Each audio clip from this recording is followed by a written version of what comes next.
na éviter na place wana yo olobanini na nyonso mibale wana ponanga mboka na biso ekufi na bato mibale wana ba pasteur na ba professeur. Botuni président Félix Tshisekedi était en Simba qui ba bloc pétrolier na ba bloc gazeux. Il fallait botunaye dans Simba qui en haut. Botunaye pourquoi on l'avait appelé à l'étranger. Ba yebi c'est que Simba en haut. Et les années biloko mususa na mboka oyo ezala suyo ba kongolati. Ba joie yango, ba sakapara na yango. Et ça normalité, c'est ça. Maintenant pour voir on a les présidents Félix Tshisekedi à ça monter. Comment Moutaza président garant de la nation? C'est à ça monter parce que ça garant de la nation makambo oyo ils ont préoccupé mboka na ye il faut le ba nangote avant na. À ça limité. Même si so aza nani nangote so ya lobité asimbi ngote. Mais nous les peuples tolobani.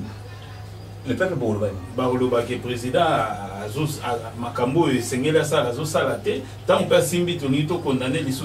C'est-à-dire pour l'intérêt, il y a beaucoup d'occidentaux. Donc il n'y aura pas un Congolais, même dans l'avenir, où il y a côté les Mapona et Lokoyo, et ça il y a droit à biso bazwa. Ndesiko ils allaient parmi les attributions à roi divin. Dans une église. Il faut évendre ça tous les églises moko. Oui. Église moko locale, na Kinshasa Tonini, Towapi. Il faut évendre ça tous les 5 ministères ou bien cause à le quoi pasteur yé moko mokambi. Et ça programme de délivrance yé, programme de prophétie yé, programme d'enseignement yé, programme nini. Et c'est que l'église a constitué. L'église doit être constituée de 5 ministères. On a édification na kati na église. Et je même à main coupée, il n'y a pas quelqu'un qui a rempli na kati na les 5 ministères. Azali ko laksabiso que on a payé 5 talents, on a payé 2 talents, on a payé moko. Mais ceux qui ont moni mosali ya Nzambe, on a payé ba mususu espace pour que le ministère n'ait égal et ça, c'est-à-dire c'est de l'égoïsme. Si vous êtes un prophète, oui. Côté délivrance pour Zali. Oui, ndepena oyo mana oyo winzama pesa.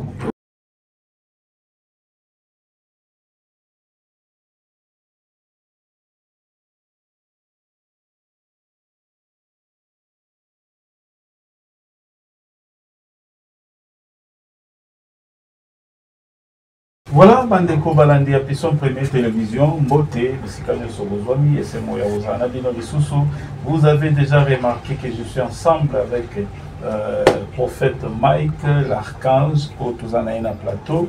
Et Lelo a un message fort, Yakoloba, message Mongo pour Namboka Congo, et l'idée à parler sur Motolo, cordon ombilical, Nengenini et fonctionnaka. Qui a déjà, vous avez moi extrait nango, il y a place à qui dimanche, Mbote, l'homme de vie. Bonjour Papa Eki. Bonne santé, bonne Moussalanza. Santé Nangola Nzambe, Moussalanza qui est bien parce qu'il est sous l'impulsion de Molino Santo. Ah, sous l'impulsion, tout le monde ce soir, on va sous l'impulsion des chefs de l'État. On est à la flatteur. On est à la flatteur. On est à la flatteur. Vision chef de l'État. On va dans la vision. Ils ont la vision. Donc, la vision qui moi, le régime ici, il n'y a rien. Régime ici, régime, pouvoir, mandat civil. Mandat civil, 2025 déjà. Mais 3 ans, ils ont belé. Ils ont ça la paix des grandes choses dans 3 ans. Non, c'est impossible. Et je même en a coupé. C'est impossible. Voilà. Parce qu'ils ont consommé combien de temps pour que 3 éthiques libres ça. C'est l'autre. Fondation Goou, mais la Bomatsanda, le plus rapide. Naïbisio que non, Torozon on a plateau. Il n'y a rien. Et là, comment est salé? Voilà. Donc, ta émission, vous montez qui a tout bien en préambule. Ceux qui Torozwa. Possibilité à rebondir là pour la présence à Saint-Esprit comme Babisoma et Toroloba, puis Mituna Pebiano, compréhension et balandi. Vous allez malamoumé. Très bien, tout bon. Yahweh Nzambe na makokino so komone komisa mozanzambe kotikala Nzambe papa totiki momo na salo boko na yo. To sengi barkange dans le contrôle et sika o natiki présentateur papa Eki na salo boko na yo, ngai intervenant na salo boko na yo, totiki pe bandeko bazali ko na biso na salo boko na yo. Molimo santu na yo ekamba biso toyoka autrement koute pa ina yo to sengi na yo omema oezali boyebi parce que la Bible me dit que non mon peuple périt par manque de connaissance tika te boyebi na yo connaissance na yo yango esunga biso na nzela molimo santo non o inspirer biso en ce moment to bondeli bongo na kombo na Yesu Kristo amen amen. Voilà, merci beaucoup Bandeko Balandi na liki ete yo po bondela na biso elongo po maema kolobama awa ososolango na lisungi ya molimo mosantu ezala te makanisi to sentiment na yo nde kumba yo peut-être oloba balobi na yo to basali nini te yango wana tosengaka libondeli wana biso na bino elongo tobondela l'homme de Dieu touti déjà ko toyebi ke oloba message moko ya Congo message nini ozala ngo mpona Congo d'abord avant tokota na bitu na misoso. Très bien, message mpona Congo nalingi ke bana nzambe o baza kolanda biso bayeba osimbaki eno Congo eza na kati ya plan ya nzambe yango ozomona ke lelo les gens échouent. Pourquoi? Les gens échouent parce qu'ils comptent par rapport à leur intelligence. Okay. Bazo compter par rapport à la relation au bazan à niveau international. Bazo compter par rapport à la idole, il y a la famille na bango. Mais or, l'homme échoue quand il écarte Dieu. Okay. Même la Bible nous révèle que non, sans moi vous ne pouvez rien faire. Si le régime ezali kotambola libana na bonzambe, il n'y aura rien. Mais tu te souviens au moins que le président, le pôle garant de la nation, avait eu le temps, il y a aucun dans stade des martyrs, bah réunir bateau, bah serviteurs pour nous dédier Mboka na Maboko Nzambe, c'était déjà signe moro fort. Très bien. Et là qui geste moko oyo azwaki makanisi moko malamu, mais basunga qui était. Basunga qui était parce que le président Félix Tshisekedi dit il n'est pas sacrificateur. Il n'est pas un sacrificateur. Chose que nous, Bamima n'a pas de perdition. Comment ça?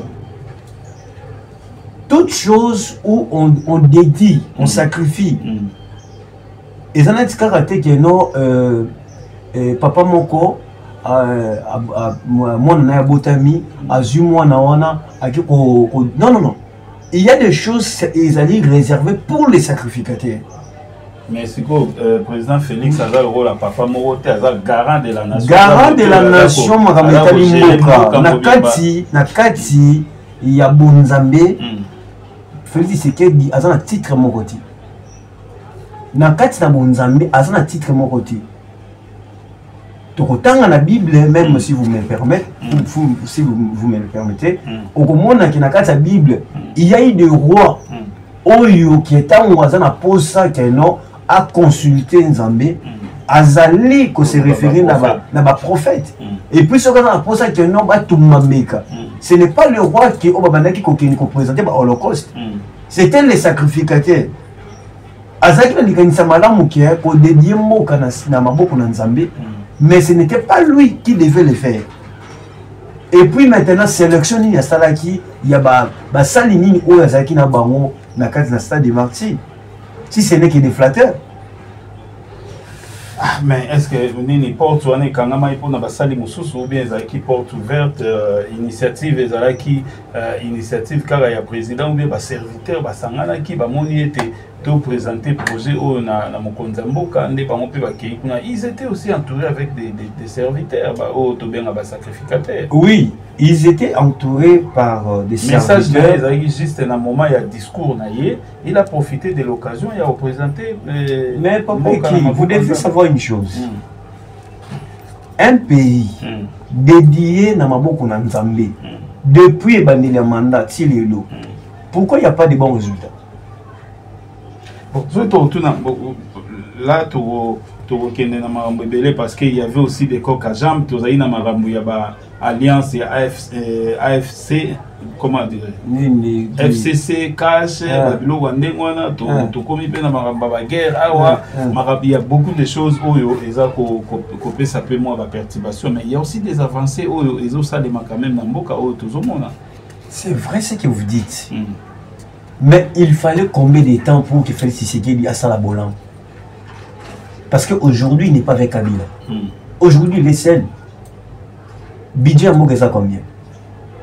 Mouzitou, le vice-premier ministre en charge à Budget, a dit qu'on révélait que la RDC a une dette extérieure de 16 milliards. Donc, pendant tout ce temps que Nani Félix Tshisekedi Azali, il a parvenu à Kokotissa, il y a 13 milliards. Parce qu'il avait retrouvé 3 milliards comme dette extérieure au Kabila Tikaï. Mais lui maintenant, alors qu'il a aussi sa mandat, dette extérieure, il a 16 milliards. 13 milliards maintenant, total à Chiko, Mboka et ça non. Ozo roulé, papa. Dans la ville à Kinshasa, Tangilanga attend Nzela Moko ya Malonga. Non, non, non, non, non. Mindo qui coûte à la chaîne, n'a guère ni autre côté. Na guerre ni autre côté. Mais bandia wa yo kansi bazo bunda na. Non, non, non, non, non. Massa si pe. Papa est qui? Arsenal va somba yo ekanga ina goma tango. Je vous dis la vérité. Je vous dis la vérité. En RDC, à guerre Moko te zana engagé. Tisi cool. Ce qui est non, qui non, Mindu qui coûte à cher, que tout ce qui Mindu qui peut que non, te défendre Moka. Tangelang à ta territoire Moko. Sous régime à Félix Tshisekedi qui va récupérer. Non, non, Tika, ça c'est des aventures. Allez vérifier les informations. Bounanga laisse combien de temps? Goma et Mwana. Parce que les gens ne veulent pas qu'on parle des choses qui sont correctes. Tous allez déjà en pleine balkanisation. Parti où on a Est, on a Goma, Kivu et tout consort. Nord Kivu, on a Sud Kivu. Tout est allé en dehors. Il y a leadership, il y a gouvernement, il y a Félix Tshisekedi. Bana ndenge bazongi classe, bazana programme au bazako zoya bango kuna. Bango moko bati ba gouverner na bango, bango moko ba tonga ba nzela ndenge na bango. On est en pleine balkanisation. Donc, ça régime, il y a bateau, va favoriser la balkanisation. Parce que les gens disent que non, oui, tu dédies Mouga en Zambie. Pour que tu aies la balkanisation. Tu dédies à qui Mouga en Zambie pour que tu aies la balkanisation. Si vous sélectionnez Nini, vous sala, to critère Nini, oyo, koye baki, basali oyo nde batu bakoyi kozala basali to mosali nini o lelo akoyo za mosali ya référence ke batu bakoyi ko boka mis vers lui na Congo o na diversité ya ba religion to ya ba église to zana mosali nini. Et c'est clair, si nous lisons la Bible dans Galates 5, je pense que à partir du 20e verset, la Bible nous dit les fruits de l'esprit. Moi, mes serviteurs de Dieu, bako reconnaître yo que vous allez mon Nzambe, vous allez prophète, vous allez archevêque, vous allez pasteur à partir de fruit de l'esprit. Donc, question à tout dans le sens que tant autolobi que azalaki mal conduit, il fallait ba sacrificateur mais ba sacrificateur on ba nani autogoyi ko confier les lots. Pour les lots par exemple, ce tobi totanga apôtre Léopold Mutombo, ba autant sous il y a papa Albert Kakinza babate il fallait ande papa ba autant sous ya CFMC ba ya nini nani o le loi ko telema lokola serviteur ya nation o ba ko zala regard ezozala pana le kwa ndenge ezali ba Esaïe ba Eli ba nani o bazali ko conduire ba pays le Congo to ko tala na. Je comprends votre question.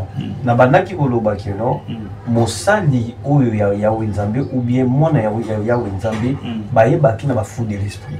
Na kati ba fou de l'esprit au moment il y a l'amour tout au coup tabilo ke belé ils a kola ki ça ba fou de l'esprit.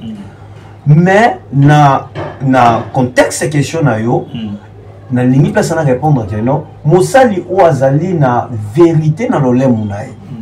Ozali koloba bosolo, ozana kati ya maki onati. C'est ça le problème là où nous sommes. Est-ce que Bassani Wanamianstou, qui est vraiment responsable et sérieux de dire au président de la République où ils allaient des ainsi dit l'Éternel, qui est capable de dire qu'on est le chef de l'État? Donc, attends,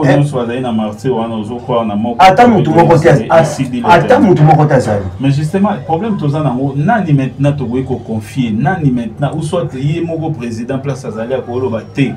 Ce qui problème est allé avoir un consulter X. Après, il y a le serviteur d'été. Très bien. C'est-à-dire, Bible a répondre à la question. La Bible nous fait savoir, invoque-moi, je te répondrai. Je te ferai voir des grandes choses cachées que tu ne connais pas. Si aujourd'hui il y a certaines choses qui échappent, le président Félix Tshisekedi, parce qu'elle se confie pas en Zambéti, parce qu'elle Nzambéti, parce qu'elle a dit que non, c'est lui qui me cherche, il me trouve. Mais il y a l'ouquité. Parce que nous avons commis le prophète Mike l'archange, ils ont dit oh, que nous, ceux qui sont présidents dans la pose ça, il faut consulter. Mais avant de la Yawenzambe, parce qu'il est prêt. Ce que Luki a mis mon Isa, Okoyo Kaye, Okomonae. Mais sélection, on a ça qui va dans le stade des martyrs. Mais pourquoi aujourd'hui, maintenant, le peuple est grévé la faim, il n'y a pas d'électricité, il n'y a pas de l'eau potable, il y a comment, rébellion par-ci, par-là, il n'y a rien de bon. Sous le régime, il y a Félix Tshisekedi. Il n'y a rien de bon. Est-ce que par la population, ils ont été vers l'éternel, par la population, ils ont été par la population parce que ceux qui tali Bible, toujours qu'à partir de Bazolobaki, Dieu a entendu les cris des enfants d'Israël. Il a entendu les cris. Tant que entendre les cris, cela veut dire que très bien. Est-ce que par la population, ils ont été tant que les enfants d'Israël, on n'a pas dit seulement Moïse, on a parlé des enfants d'Israël. Très bien. Par la population israélienne. Le peuple congolais, c'est parmi le peuple Nakati Afrique au Babondelak. Et puis sincèrement. C'est vrai que non, c'est pas à 100%. Oui, c'est vrai que non, c'est un peuple où beaucoup plus de distraction, mais c'est un peuple qui prie sincèrement. Et deux fois, Nzambe a telle place à Zali à Yokina Mao. Question, papa Eki, ce n'est pas seulement la prière. Tout bon délit. Mais pourquoi le peuple souffrir? Tout bon délit bien. Parce que c'est bon délit qui m'a dit. D'abord, comment tu as Congolais? C'est une richesse. Quand tu as Congolais, et puis ça m'a sauté. Moi, j'ai été avec d'autres personnes basées à nationalité congolaise, mais à Zoloula. Vous savez combien de personnes ont eu la nationalité? Oui, pourquoi? Parce que Congolais, d'abord, il y a longtemps qui sur l'identité. Congolais, il y a il y a une crise d'abord, il y a Yemoko, donc une crise en soi. Congolais, il y a Oyazali. A éviter ma belini oyo ya wenza mapesa nani fois avec ça congolais ni po moto mais biso yo toye tozali ko loba tozali ko teya même nati na ba média tozo lobela yango que congolais d'abord amieba oya zali ayeba mabele oya zaleli et puis te faire comprendre bango que non très bientôt le roi divin arrive. OK. Et ça la ba régime sur les cures. Moto côté même le président Félix Tshisekedi rôle au kutu ya wenzamba pesa qui est pour jouer à 2000 Libanana. Mais au moins tu reconnais qu'il y a un rôle moko nzamba pesa qui est donc so gazawana azarté eza volonté. Oui, c'est-à-dire vous pouvez pas accéder à la magistrature suprême sans pour autant la trace oh ya wenzamba destin moka oyo. Donc ils ont 20 ans qui ont se retrouvé à la tête du pays. Mais si quand on a comme à la tête du pays, est-ce que moto oyo salaki qui a comme à la tête du pays? C'était tout simplement pour que nous affaires écartées. Bah c'est na 17 mai 97 que libération, quoi libération ça a été. Bah ya batumi ça régime Mobutu, bah zo ba Rwandais, ba Ougandais. Bah même biso ba alliance moko obscure, ya ngoti le to souffrir. Félix Tshisekedi asi sa manana na ye. Na yebi saki bango bien que non, rôle la Félix Tshisekedi, ce n'est pas pour casser ça guerre est. En kokate. Bon, c'est quoi rôle na ezali nini selon rôle na ye ezali rôle moko étant que Jean-Baptiste, il a ko préparer boye ya roi divin. OK. Mais à keko kende au-delà ya ba rôle na ye. Yango moni que ti babilo comme soit ko simba et puis si retour les zones liées. Tant qu'il y a aussi ma bloc pétrolier, ma bloc qui a gaz. Si le lot, on n'en parle pas pourquoi. parce que biloko ke kosimba wana président Félix Tshisekedi n'a pas cette autorité, n'a pas ces pouvoirs. Il y a kozwa ba bloc pétrolier ou ba bloc gazier oyo ekoma ya bikolo mususu azwa yango azongisa ngo ezonga ba congolais.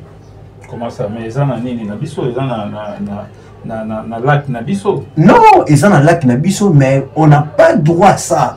Et ça na biso du soutien. Botuni président Félix Tshisekedi était en Simba qui va bloc pétrolier na ba bloc gazier. Il fallait botunaye tant à Simba qui en haut. Botunaye pourquoi on l'avait appelé à l'étranger? Bah yebi c'est que Simba en moté. Et les années biloko mususu na mboka oyo ezala suyo ba congolais ti. Ba zoya yango ba sakapara na yango. Et ça normalité, c'est ça. Maintenant pouvoir on a le président Félix Tshisekedi azana moté. Comment Moutaza est garant de la nation? C'est Azan Moté parce que garant de la nation, Makambo, Oyo, ils ont préoccupé Mbokana, il faut le voir dans avant. Azan limité. Même si sur Azan Nanin Nangote, so ya lobité, Asimbi Angote. Mais nous, le peuple, Tolobanin. Le peuple Borolobanin. Baroloba qui est président, Makambo et Sengela Sala, Zosalate, tant on peut Simbi Tonito condamner les sous. C'est-à-dire, Biloko Asimba Kiwana, Abimaki Libanda ya rôle. Bah, blocs pétroliers, des blocs gazieux, aujourd'hui, encore, je peux dire, bah, ma boulou, il y a bah or, bah carré minier, tozali na ma boulou, il y a uniquement, il y a bah belge, il y a bah français, il y a bah américain, il y a bah allemand. Ah, on a Congo, on n'a pas droit à ça, papa Eki. On n'a pas droit à ça. C'est-à-dire, nous n'avons pas exploité, on a Congo, on n'a même pas un écoutant. Ils ont directement pour l'intérêt des occidentaux. Donc, il n'y aura pas un Congolais, même dans l'avenir, où il y a des côtés les mapona et locaux, ils ont droit à biso batubazwa, tout quand on a beaucoup, tous on a droit à monter. Ndesiko, ils allaient parmi les attributions en roi divin. Parce qu'il vient avec le pouvoir de Dieu le Père, le pouvoir de Dieu le Fils et le pouvoir de Dieu le Saint-Esprit. Donc il va être chef des États. Donc c'est-à-dire que non, le pouvoir qui s'incarne dans Katinaye, il ne va pas seulement diriger le Congo, mais il va influencer et dominer le monde. Alors, ce qui est le Bindengwana, au moment où il est parti, nous sommes au lobby président Félix Tshisekedi, Azana rôle et Jean-Baptiste. Mais Jean-Baptiste est envoyé, ils ont pour nous préparer venir à Christ. Très bien. Mais venir à Christ, on est allé kakate pour na Azolo Bakara qui a koya, mais ils ont équipé pour bâtir ça. Ils ont équipé pour Asala Makambo Bele Oyobola, ça déjà que Oya Goya na simananga azali plus que ngai. Mais tant où il est déjà bandi ko postuler sur bloc wana. Tu ne vois pas qu'ils ont déjà excité, ils ont déjà coupé sa chemin moko que lobby ou après demain il faut tout lutter sur yango. Ils ont toujours na attribution. Oui, ils ont toujours na attribution wana, mais oyo makamu nazo lobelati. Azalaki na biloko oye il fallait ayeba na kobongisa po na boye ya roi divin. Makambo tozo beza sur le plan prophétique. Ils allaient sur le plan prophétique, ne makambo donc ils ont très prophétique, ne biloko za boya. Mais c'est quand on biloko za prophétique. Je pense que mutu po azala na ba ndenge balobi mboka oyo ezana na prophète teza loko ezotambola sans peuple oyo baza na révélation teza loko la mutuka oyo ezotambola sans fin. Très bien. Pourquoi babiloko prophétique to oyo kokai kolobama mutu pour ayeba pe il faut prophétie on est lobama avant pour ayeba nini na kosala nini na kosala teza na baborne. Je ne suis pas la première personne à lobama comme oyo. C'est date de longtemps. Mais je pense que le président Félix Tshisekedi combien de fois accueilli na Kamba. Ça date de longtemps. Papa Simon Kimbangu, il a parlé de ça. Bloc pétrolier, donc, Ezali Biloko Oyo, la première personne qui a annoncé l'arrivée à roi divin, c'est lui-même Papa Simon Kimbangu. La personne qui a doté le roi divin, qui a préparé le roi divin, c'est bien Papa Simon Kimbangu. Peut-être il y a un le baki Papa Eki non. Le peuple congolais, il y a un problème d'abord, il y a crise d'abord, il y a Komiyeba. À la crise, il y a histoire. Congolais, dans la crise, il y a histoire, il y a Mboka na Moko. En fait, Mike, oui. entendement nanga, Oui. compréhension nanga, ndambu ya sagesse o nzamba pesi. Namonaka mboka na biso, bato babomi mboka na biso makasi eza ba professeur na ba serviteur de Dieu. Ok. Pourquoi na lobi ba professeur? Oyo akata partout atindela ba professeur, atindela pe ba sala nzambe za malamu. Ok. Bato babomi mboka na biso eza ba professeur na ba serviteur de Dieu. Ok. Ba professeur baza batu ya ko enseigner batu pour bakoma batu lobby. Très bien. Mais professeur abandi corruption na première primaire. Très bien. Place où les travail manuel. Les lois comme baya na savon na ba monganga na ba bani bon na éviter ba savon na les travail manuel il y a moins na sali deux les pour travail manuel les autres permettent moins na esprit à créativité. Très bien. Mais et comment au sali moins na ena mbongo a ena enveloppe a ena savon liquide ou déjà mondé la sali il y a travail manuel. Très bien. Et toqué les sous na université moi na poatanga na ndenge oyo bazolakisa ye loko avandisa koma professeur a facilité moi tse syllabus po ya te kaya zo mbongo so ina salle de classe wana za na 300 élèves syllabus moko ezote kama $25 $20 betango fois 300 ozui déjà idée. Très bien. Très bien. Professeur on soko sombi syllabus na été na cours na oza déjà côté T. Très bien. Alors moto azui déjà corruption élève oyo azwi de la corruption banda na primaire pose certificat na il faut aye ba mwa kanyaka na première c'est on a deuxième na sixième pour présenter ba inspecteur webi makamba salaka diplôme mutazui ake université a continuer ngo lelo ba commencer na ba parents bon à branchement. Très bien. Moi na outil université abi papa toko to 6 examen mais ils ont senga biso $100 pour na branchement. Très bien. Officiellement.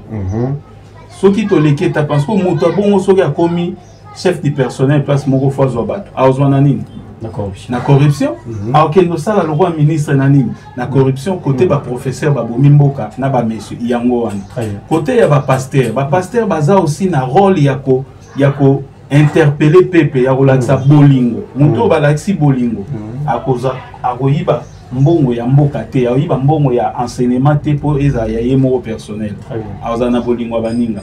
Donc par rapport ya biloko wana nyonso to muto pe balakisi ye que 10 meza boerol nango eza kwa article nango le roi mwana balakisa 1+1 na matière na première article nango libre mais tant to belela rango tongo midi pourquoi pesa 10 mais pesa offrande pesa sacrifice pesa nini muto soka yeba ki on enseignement. Donc je pense que l'enseignement est vandité pour ça la peuple congolais au azali lelo. Très bien.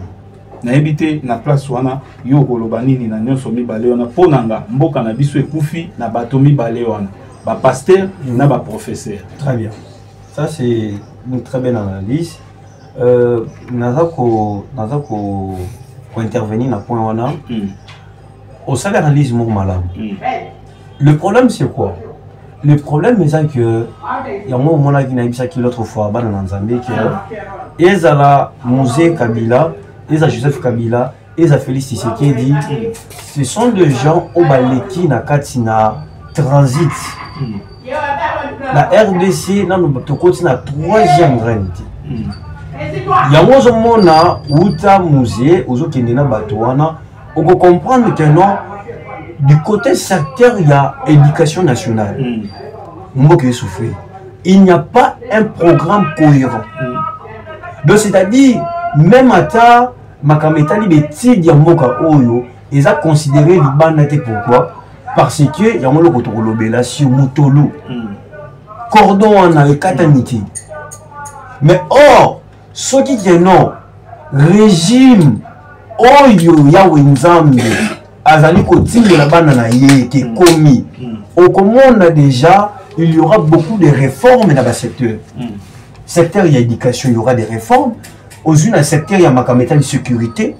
Au côté la makametali même à la prise en charge pour les fonctionnaires. C'est-à-dire Félix Tshisekedi voulait le faire mais en kokamote parce que azali na oezali comment dirais-je bâton et commandement et puis azali na financement en ati. Parce que le roi divin, il va financer la construction de Mboka pendant 20 ans. Nambongo na imo. Nambongo na imo. Ezali makambo ya Yahweh nzambe. Ezali biloko moko tellement sacré. yango ozomona ke non akomi na niongo akomisi mboka na niongo ya 16 milliards mais na niongo ya 16 milliards wana kende kotala même na secteur oza kolobela koto éducation il y a combien des écoles tout ça dans 145 territoires mais il y a combien des écoles où ils ont construit sous régime il y a fait Tshisekedi l'école est tongami na ba fin fond non l'école est tongami combien parce que je ne peux pas kobombela yo oyebi ils ont échappé au thé tous autres programmes il y a 145 territoires il y a eu des milliards où il y a caisse à l'état. Vous savez la suite il y a programme où on a 145 territoires tilelo et le moment insulté programme moko ok Navan Naraboui lui-même le chef de l'état sur le plateau de Top Congo alors que ça programme moko a réussi à 83%. Chose coûte même pas à 50%. Mais le chef de l'État, il est mieux informé. Il est mieux informé. Est-ce qu'à contourner 145 territoires? Mais Bissot Tozana Kinshasa, tu contourner en gros. Non, laisse-moi vous dire des choses. Nous avons des contacts. Nous avons des gens qui nous appellent en tout moment. 145 territoires. 145 territoires, on a le programme à 145 territoires. Il y avait les routes, des hôpitaux. On va y arriver. On va y arriver. Construction de routes, de ponts, et Makametali, l'eau potable, maï, et école et tout. C'est vrai, je ne peux pas nier. C'est vrai.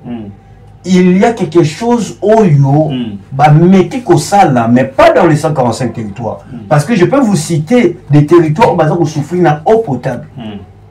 Vous avez vu son atterrissage. Non, Nazoya. L'atterrissage du chef de l'État, à niveau équateur. Vous avez vu comment est-ce que même le gouverneur Bobo a été humilié. Motomoko azul kopo ya mai akeko azola kisa mai oyo eza komela mana province de l'Équateur. Papa qui vous pouvez blaguer avec toutes choses mais on ne peut pas blaguer na eloko mutaza kolia na komela. Chose que ça limite tilelo. La RDC c'est pas seulement la capitale. Même si la capitale en mot mais na ko memano ba rifoulard. On dit maintenant que nous sommes en Kinshasa. Parce qu'en Kinshasa, il y a des villages. En Kinshasa même, Kaka a en place Tozali Awa. Mais allez voir des routes. Ils ont souffert. Bientôt, la saison des pluies commence. Les bandits déjà. Mais si vous n'avez ni autre temps, mon avis, le province de Kinshasa. C'est ça le miroir, il y a Mboka. Qu'est-ce qu'il faut maintenant que le président fasse pour nous sauver 3 ans où Etikali peut venir, il y a roi divin. Le roi divin, il faut te mettre dans les solos. Le roi divin. Mais tout est sur mon roi divin. Et là, on est le président pour ça. Il a tellement accumulé beaucoup de fautes, des erreurs. En ce moment, vous savez, en ce moment ici, si vous partez à l'UDPS, va souffrir. L'UDPS a souffert, on a un problème, il y a leadership. L'UDPS a souffert, l'UDPS n'arrive pas. Il y a qu'à identifier les membres. Comment ça? Non. Ici, je parle du... Non. Bon, il va souffrir sur le plan administratif. L'UDPS n'a pas de carte des membres. Il y a un besoin qu'on appelle à Congo. Le président Félix Tshisekedi a faire souffrir la population. Quand on retourne le président de la République, ce qui na Congo à l'heure actuelle, tout ça combien na Congo, RDC mobile. On a 26 provinces, tout ça combien des habitants? Le président est habité. Ils ont un papa et qui, ils ont un moisi, ils ont un bana. Mais papa et qui, au yebi nombre bana ti. Si le programme nous pour na maman, pour na ban, vous aurez du mal. On aurait même plein de budget. Pourquoi? Parce que binombre banati. C'est ce que Félix Tshisekedi déjà vous savez. Aïe binombre congolais. Quel est le test mouké? Tout le monde a président de la République. Na Kinshasa tout ça combien? Na capitale toi combien? na Congo central, na Maniema, na Katanga, en Équateur, toi, par là combien? Parce que ici en ville de Kinshasa, je vous dis qu'il y a des débordements. C'est pour cela aujourd'hui, bon fini Mobutu. Mais Mobutu, il était bien organisé. Tu ne peux pas quitter la province où il y a la Kinshasa pour passer des temps inutilement comme ça. Il faut pas y aller. Aucun na Kinshasa pas nan. On sait combien de temps. Bah gendarme, bah ça qu'on a de la moutouana. Mais aujourd'hui, il n'a restauré na Katanga à un certain moment à Téléméla Kiango. Mais c'est ça le problème aujourd'hui. Même si bah sali à autoroute na mboka oyo. Tant que non nous tokoye ba na ko définir ko identifier peuple où tout ça pour gérer. Mais qui ça doit gérer combien de personnes? Parce que débordement ali même tout comme na ba embouteillage. Il y a Ozala comment dire, infiltré. Oui, exactement. Et tout ça déjà infiltré. Papa qui? Tout ça infiltré combien de fois? Tout ça déjà infiltré. Au musée Kabila a favorisé qui? C'est à partir de lui. Tout ça déjà infiltré Bandakala. Mais au moins vous reconnaissez que les trous étaient énormes. Si les trous étaient énormes. Mais par rapport à Makambo, déjà c'est un mec au banana Afdel, Koyana ba CNDP, guerre nyonso et succéder à brassage, mixage, tout ça, ça crée beaucoup de choses. Oh, les lots Nanganayo avant Rennes, il y a président Félix Toeba Imongatouté. Oh, les lots Rwanda, comme côté Téléma, va libérer au Azali député national ya Congo. A libérer. Pourquoi on va au Téléma va libérer Kaka au Azabon député national? Mais le roi Liboso où na senga na président Félix Tshisekedi des choses qu'il n'a pas fait. Avant toute chose, c'est-à-dire que non, n'a pas conseillé na ba gouvernement za kocha na IDPS ba memi pena mboko ni na molili. Comment ça? Comment ça moto aza ko éclairer biso makambo to yebara te? Non, aza ko éclairer biso te. Yo yebara monga tsusu avant. J'arrive. To yebara mona tsusu te mais to yebara ke no mboka où ils infiltré. Lelo azaria sakenda. J'arrive. Est-ce qu'akoyi ko sala te le roi baninga nyo sa sala rappel? Pourquoi je dis que non? Pourquoi Abima? Pourquoi je dis que non Félix Tshisekedi a mené beaucoup na molili? Parce que depuis Mobutu, Mboka na biso, les 145 territoires, ils ont acquis un et indivisible. Mais aujourd'hui, tellement le pays est dans le noir. C'est tout simplement parce qu'aujourd'hui, il y a d'autres territoires et ils ont sous leadership, il y a fait Tshisekedi. C'est la balkanisation déjà. Balkanisation na programme sous banque na bango banque oya biso zaki na nini na este kuna comme kangami bango moko baza ko créer maintenant banque na bango moko.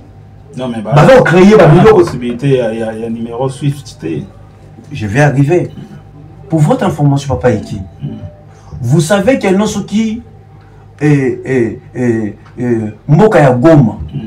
Mboka Goma est un point stratégique sur le plan économique. Vous savez, par jour, Goma écoute ça combien à l'État? Par jour. Parce que Goma, ça va permettre d'entrer, de sortir, il y a Bissou na Rwanda. Au lieu de la minute où il Félix Tshisekedi a gérer zone Rwandati.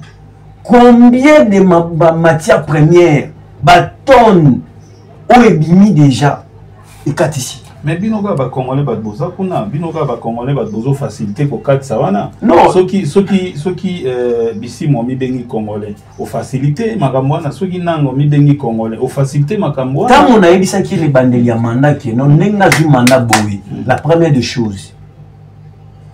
Et loko oyo papa eki oyo carte oyo ya carte des citoyens au Mobutu a pesa ki na bazaïroi. Musée a pesi biso ngote. Joseph Kabila peut s'y monter. Parce que ce sont des gens qui ont facilité qui infiltration en Mboka. Mais tant on fait c'était d'ailleurs et là quand il y a les bosso il faut ça. Il faut d'abord à identifier, enregistrer Baï Mboka. Attends la koto armée. Attends la koto administration publique. Chose qui va salité. Mais pour votre formation, j'ai des images de téléphone dans moi. Oh, que non, chef de l'État à se permettre, maman Denise, qui qu'on lancé enregistrement pour que Baïmbo Kabaz la carte des citoyens. Dans ça qu'on dévoilé que Babimisa 497 millions de dollars pour identifier Baïmbo Kana tous les 145 territoires. Bazoa coûte de choses graves. Bazoa peut participer chef de l'État carte des citoyens, participer maman Denise carte des citoyens. Après bango kozo carte des citoyens. Tangelanga mutazu carte des citoyens. Mais justement makamto tikoloba parce que nani mutazo sala makambo wana. Est-ce que moto azui opération wana ya osa ezaka chef de l'État? Très bien.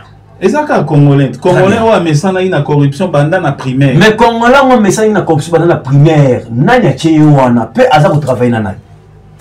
Le DG ya ONIP. C'est M. Richard Ilunga. Qui est proche du pouvoir et azana ba infinité na Félix Tshisekedi. 497 millions au ibimaki ya kisa l'État. Isa infinité ni bazana. Aza citoyen congolais ba nommé na place. Ba nommé na place. Je parle que pas seulement de poste, bazana infinité. Ba yebi place ba yebani. Pas seulement d'être de l'UDPS, mais ba yebani. Mais comment c'est fait que 497 millions ou ya ko enregistrer ba imoka? Poto yeba. Papa eki. Maman na enani. Moi si na enani. Mboka na enini. Bana na enini. Et qu'on permettrait na l'État congolais, même papa eki a sali beba bazaku na bakeka kana serveur. Babeti ba identifier. Babeti ba binisi identité na mobile. Neto mona na mboka mususu muntu asali kaka gafu boyi ata kimi wapi bazana ba coordonner na ye mais biso awa lelo komo ya mutu komo na ye mpolo mais soko kina mikanda na ye kuna okuti bosoki. Pourquoi? C'est tout simplement parce que ba moni que non l'État est faible. Administration hein est faible. Il y a même l'armée kuna, ce sont des infiltrations. Il y a même l'administration publique. Il y a des chose que tellement est ça limité. Papa et qui? Qu'est-ce qu'on peut attendre? Qu'est-ce qu'on peut attendre?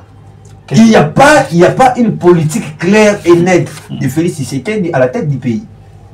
C'est comme Magambo Nyosozolo Baoyo, roi divin doit le faire comment avec banane. Au Congolais, on a batangi mabe na corruption. Ba Congolais, on a bangwana bazwara message ka ya prospérité na ba église bazwara ya bolingote. Pour moto azozwa message ya prospérité azangi bolingo. Musala na eni. Jésus Christ yemoko vers la fin atikeli biso bolingo. Bolingo eza yemoko. L'amour. Très bien. Nazo na question na silisa. Olobela ki ya mboka ce qui est tromboué à cause de ma professeur, à cause il y a des serviteurs. Tu as serviteur, ba sango na kati, ba évêque, ba prophète, ba pasteur, ba apôtre, ba monios. Au lobby marambo ya bosolo ko city. Na lobby na nosi le premier palier pour na marametali ba mbula matadi. C'est-à-dire ceux qui bana baza ko ba histoire mboko te parce que le programme il y a éducation nationale ya mboka oyo et un programme moko archaïque. Batalisi banate nengeni d'abord d'où vient d'abord le loto komana mboka to bengi République démocratique du Congo mais batalisi banate nengeni Royaume Congo et uti wapi poto koma état belge poto koma le République démocratique du Congo. Batalisi kuna na oyepa banganga nzambe baza kote ya mateya oyo eza na tente ya peuple te. Non, moi je parle de temps na télé maliboso ya cher na tia sur la bénédiction. Nous sommes déjà bénis. Ça c'est une terre bénie. Mais le problème est que bunda awa na mabondeli ke mboka ebima na molili obscurité. Batwa bima na kati na alliance maléfique. Parce que moi na motonyo so andimeli yawe nzambe mokonzi pe mobiki sinaye azali kokota na kati na héritage ya Wenzambe. Mais bato bakoti yango te pourquoi? Parce que bazali nde tokoyeba kolobela sur balance maléfique. Tant balobaka ke non, ah maman on a moni ya balaka te singa famille kangami. Singa yango ne nini? Nde tokolobela sur les nombril cordon ombilical wana. OK. C'est ça. Mais mboka oza béni papa iki. Basala nzambe bango ba ote ya batu bénédiction 10 ans 20 ans batu pesi offrande, ba pesi ba dim, ba sele même ba parcelle. Mais pourquoi ba continue na kati pas mboli wakati? Et loko ya kosala ezali ya koluka délivrance ko bimisa bato na kati na molili oyo ezipiki mabota oyo ezipiki mboka. Tu peux être un serviteur de Dieu, tu peux être prophète, pasteur, archevêque, mais nga moko non naza ko vivre dans na kati na balance maléfique à liboto. Nga moko non naza délivré ti. Si moi je ne suis pas délivré, comment je peux délivrer l'autre? Nga mona kangami na singa. Papa eki kuna pa kangami na singa. Si papa eki za ko ebisanga kena ke fungula na singa. Pendant nga mona kangami na singa. C'est là où il y a des problèmes. Est-ce que tout le monde est appelé serviteur de Dieu? Est-ce que ça a un mandat? Il y a ma matière de délivrance. Et personne ne m'a sauté. Il y a un exemple qui a moto c'est un long talent. Moto muso apesiye komona, moto muso apesiye koyoka, moto muso apesiye koteya. Mais moto muso avant nelika kaya wenda apesiye o eza ministère wana ya prophétique et délivrance. C'est quoi le neti ce na goba samotuna na ebi gozo kende na volé wana par rapport à l'eau kolobi awa dans une église. Il faut évendre ça tous les églises moko. Oui. Église moko locale, na Kinshasa Tonini, Towapi. Il faut évendre ça tous les 5 ministères ou bien cause à le quoi pasteur yé moko mokambi. Et ça programme à délivrance yé, programme à prophétie yé, programme à enseignement yé, programme à nini. Et c'est que l'église est constituée. L'église doit être constituée de 5 ministères. On a édification na kati na église. Parce que moto o azali ko parler la langue. Mais moto o ya koyeba ko interpréter.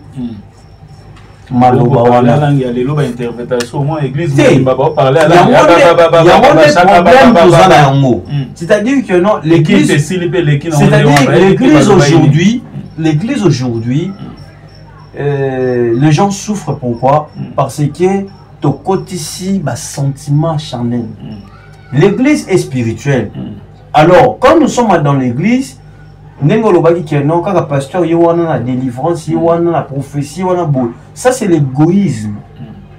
Et je mets ma main à couper, il n'y a pas quelqu'un qui remplit les 5 ministères.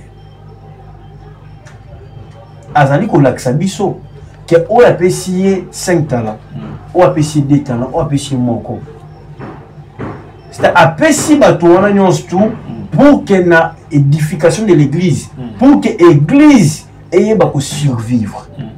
C'est-à-dire que c'est un long ministère pour une pierre. Mais ce qui au monde ou à Pessi espace pour que le ministère n'ait égal, c'est-à-dire c'est de l'égoïsme.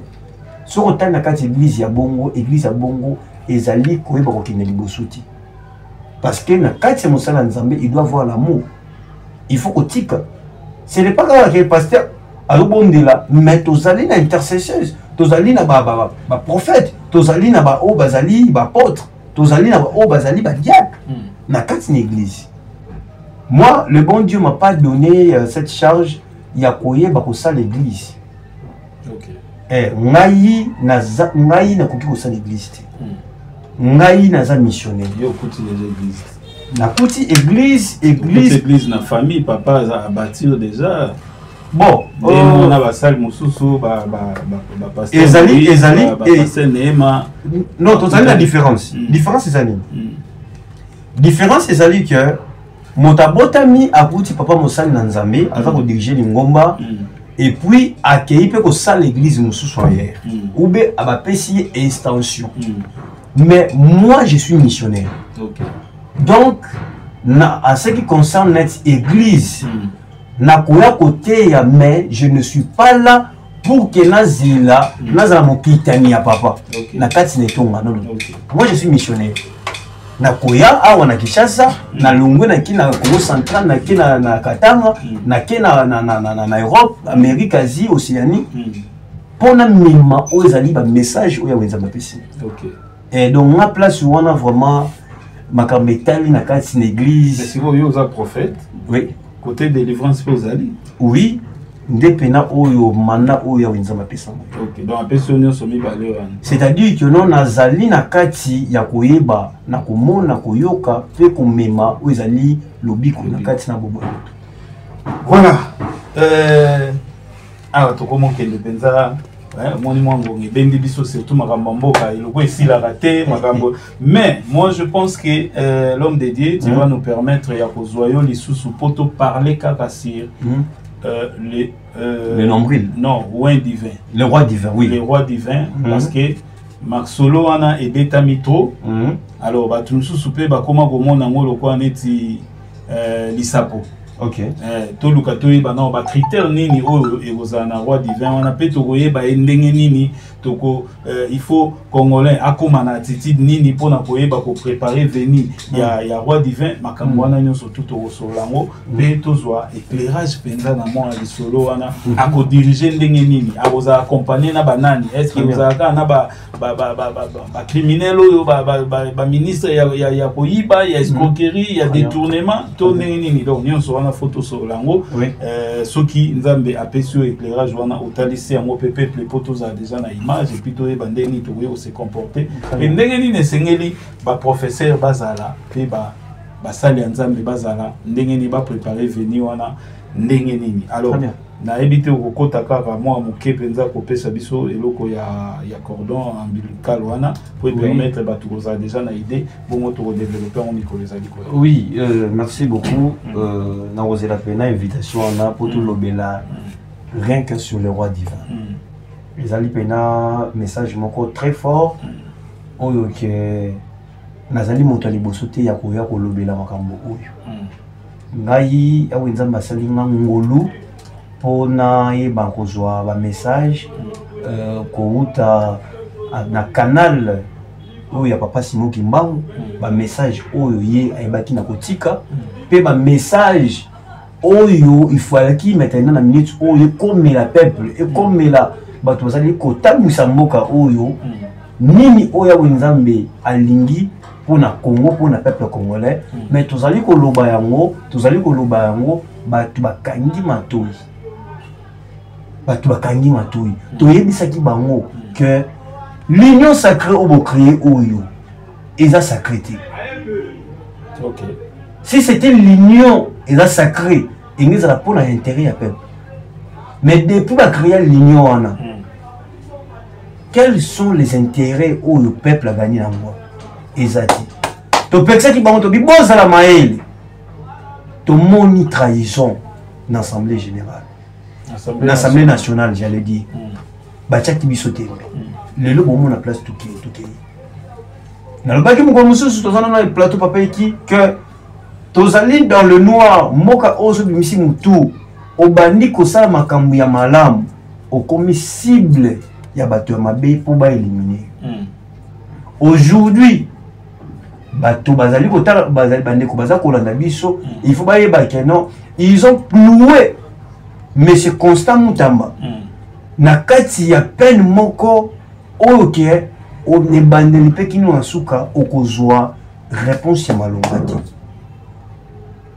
Mais soki keno bino bolobaki keno mbongo ezati. Pourquoi le lot monsieur Vondi a ko kende ko atindeli Rao Bank Mukanda ke ba pesa mbongo. Bino bobaki Constant Moutamba ibimbo. Comme moi, on banque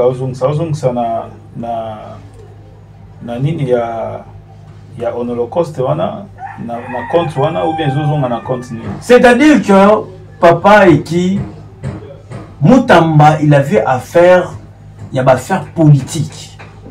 Mais ils ont mal joué la carte parce que déjà il y a un appelé qui déjà prophétie concernant appelé ça qui message concernant Moutamba appelé ça message concernant tout wana baza ko sala nyonso ba clouer pour que en 2028 à la candidate. Il y a un moment qui va passer qui 3 va passer qui va proposer qui 10 ans va code va quitter na 3 ans. Oh il y a ko sala ba travaux forcés. Entre temps ba qui c'est les 5 ans, il y a inéligibilité. C'est-à-dire à coquille qu'on votait à coquille qu'on postulait. Voilà la raison. Tant que l'on qui a un ba condamné qui peut écouter. Et bien pour ça. C'est la honte. Or, ba quelque chose n'est qu'on fabriquer couteau. Moutamana ndenge moko o ba ebisi. OK. Aujourd'hui, Bobby Missa Moutamba a postulé en tête à tête na Félix Tshisekedi. Félix Tshisekedi au Kata. Non mais il y a le demandé aussi a postulé na ebisi. Na pesi exemple parce que awa bango moko ba fabriquera batu na kati ya hauteur sans le savoir. OK. Ba pesi Moutamba grand-mère moko oyo keno na vanda na souda vandi bunga mona asika. Na mona bani osika. Or ils ont seulement utilisé Moutamba. Réforme des états généraux. Ils ont utilisé Moutamba. Vous avez vu na moka oyo batu bazoba mapanga batu. Illégalement. Moutamba zongisela batu na mapanga. Siko na minute oyo ndenge azate bo est-ce que batu na ba luka susu ba ya susu pour revendiquer sous la place au Bazouaka. À moins que tant Bazouaki va m'apprendre na bango et que le ministère de la justice va payer bango mikana parce que à ce que je sache ne va payer ça que Bazouaki c'est bango va m'apprendre wana va payer ça qui bango va mikana oyo sengela qui ba annuler ba mikana mususu wana. On a utilisé Moutamba pour les états généraux, ba réforme ba belé ba utiliser pour qu'il a préparé dossier comment est-ce qu'il faut ba banda ko samisa dossier à Kabila. Non, mais il y a une initiative, c'est un homme ambitieux. Mais c'est un homme ambitieux. Il y a une campagne, tu sens que c'est un homme, dans la bouche, mais au fond de lui, parce qu'il y a aussi des discours aux autres sentir que moi je pense que discours moment de campagne et il parlait déjà de la justice, il parlait plus de la justice pour les alliés colonne vertébrale et Mboka. Colonne vertébrale et Mboka parce que sans la justice Mboka est nul. Il y a un le monde peut Mboka est nul. On nous a promis l'état des droits. Papa, vous êtes dans ces pays. Quand on parle de l'état des droits, des fois ça fait la honte. Il y a des images même sur TikTok, sur YouTube. Sous régime, il y a Félix Tshisekedi qui avait dit que non, que non, à Tchaki même Kabila Moussapini, la Missou, concernant que non, il y a l'injustice qui bat son record. Mais sous son régime, c'est la honte. Vous avez vu, Nakat na IDPS, Baboumi Moron. Et tant que on a enquête, on a trouvé bien, tout bien va témoigner que Saint-Jean Kabouya a tindi Batouba Bomawapang. Batindi ba force de progrès Bomawapang. Sous régime, il y a eu de paix. Balobi que non état des droits. État des droits à côté. Il n'y a rien. Tout le monde n'est pas maltraité. Ba marché zaté. Maintenant ba marché pirate. Que notre année ba maltraité ba maman na ou ba teka ba matungulu ba pondu ba. Il faut voir. Il n'y a pas l'état des droits. Barozo maman va gifler, va mater, pas un policier. État des droits Zamboko. État des droits athées. État des droits. Tu vas y il y a l'État, bah millions. Bazu ba kimi dans l'Assemblée nationale wana. Bah Tony mon babaza dans l'Assemblée nationale. Bah kimi ba 30 millions, il y a impression ba bulletin scolaire. Oh. Oui.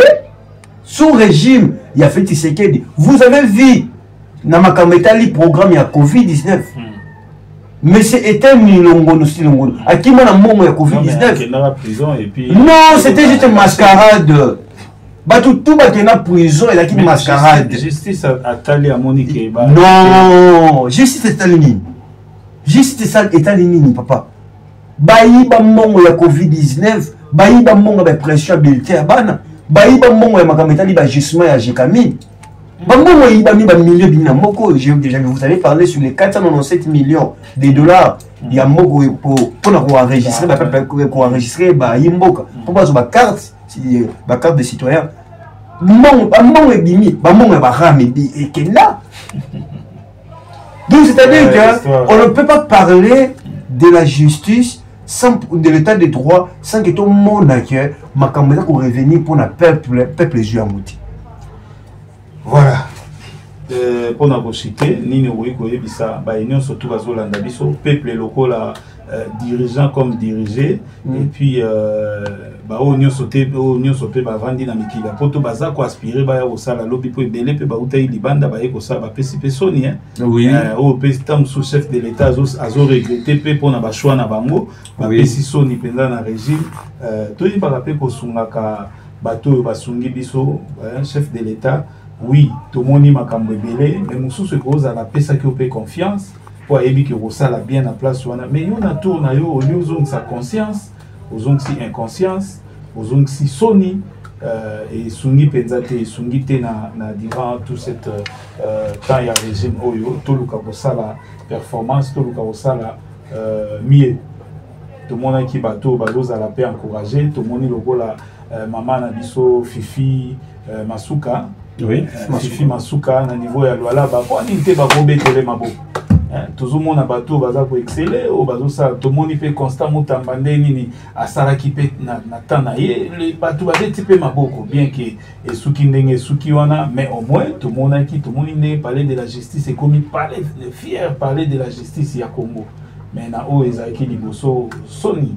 Donc tout me kawosala excellence na coin wana et kozala malamu to comme na suka émission ni no ko pesa comme conseil na ba diriger pe na ba diriger. Merci beaucoup papa qui baza ko yebisa na bande nyonso baza ko landa biso partout au monde et de ne pas céder et na ba doute na ba peur.